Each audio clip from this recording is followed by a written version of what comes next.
What's up, everyone? Today I'm going to show you a drill that I use to teach the swing called the push pop. I'm going to start off by just putting a line right here, right about knee height. And the main concept behind this is when we're doing a hinge, whether it's a deadlift, when we're doing a swing, our hips are going to be moving horizontally backwards. My knees will bend, but when I'm doing a swing, what we really want to avoid is our bell swinging down. That's going to place a lot of torque on our lower back. We want our bell swinging we'll say high in the thighs above the hips. So let's take a look at what that looks like. So I'm going to start off by picking up my bell, standing up, and you can think of it this way. For a deadlift, my target would be I'm going to bring my bell down, my hips will go backwards. A push pop is I'm going to change my target. So rather than my target being, okay, deadlift goes here, I'm going to now say, what if my deadlift had to go straight backwards? I can't really do that in slow motion, so it has to be a really quick, explosive movement. So I'm going to set, pack, and then push, pop, reset, push, pop, reset. And again, you can see that as I'm doing this, my bell stays above the line the entire time. So you'll start off by doing these one at a time, just working on the speed. And again, as I push backwards, you're going to have to lean forward.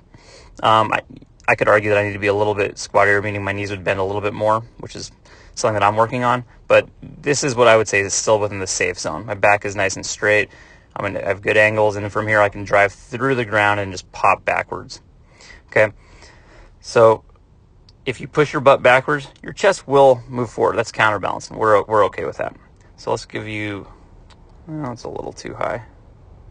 Let's go right about there.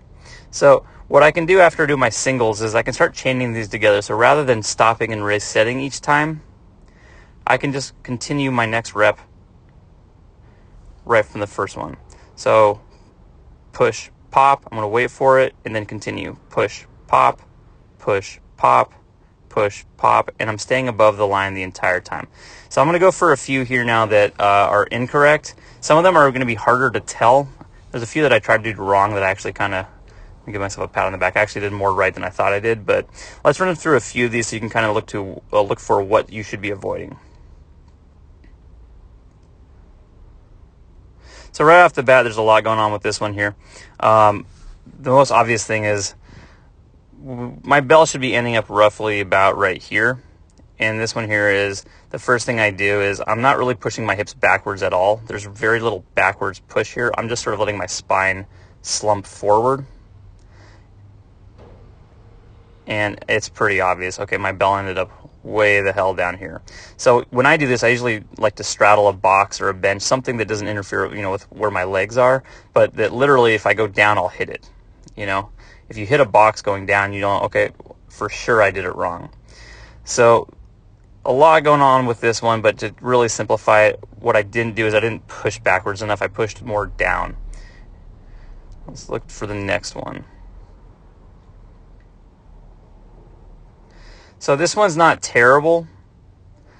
The main problem with this one is it's just not enough push backwards. Think of it, I sort of did this right, but I just stopped way too early. So as I begin my hinge, I'm pushing. I do a pretty good job of staying packed.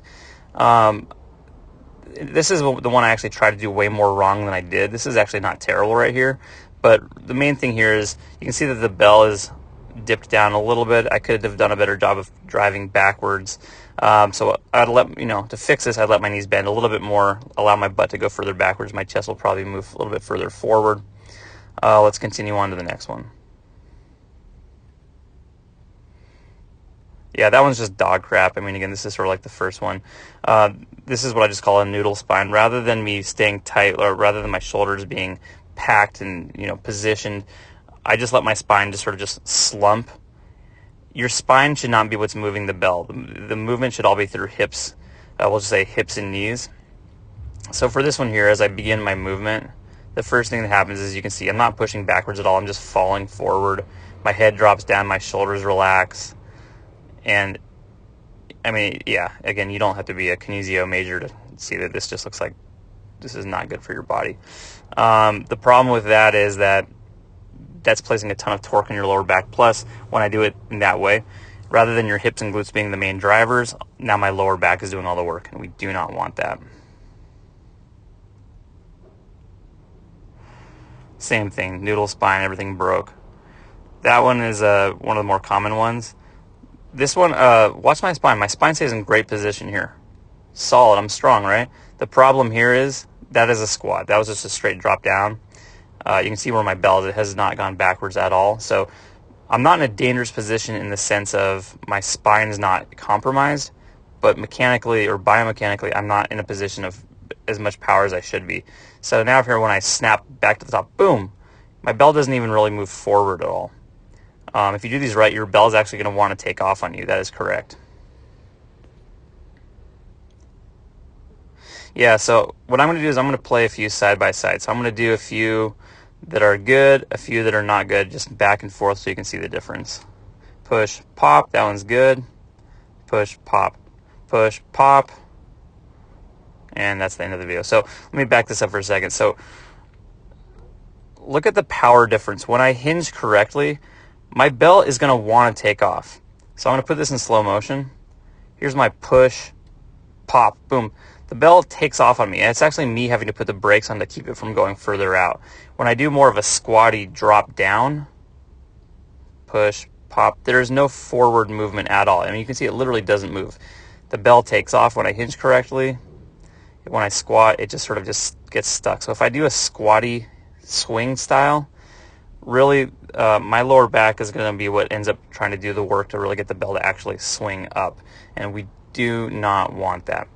Okay, this is a very, very good drill. I make everybody start with this when they're learning how to swing. Again, if you have a bench or a box or just something, if you don't have a bench that you can stand in front of, one thing you can do is you can just get a box. You can kind of put it in front of you right about here. Even though it doesn't go all the way back, I can still use it to simulate staying above that line. Because again, if I get, we'll just say if I start dipping down, I'll either clip the box here or else I'll clip it on the way back up. But a box in front of you will work as long as it's pretty much lined up.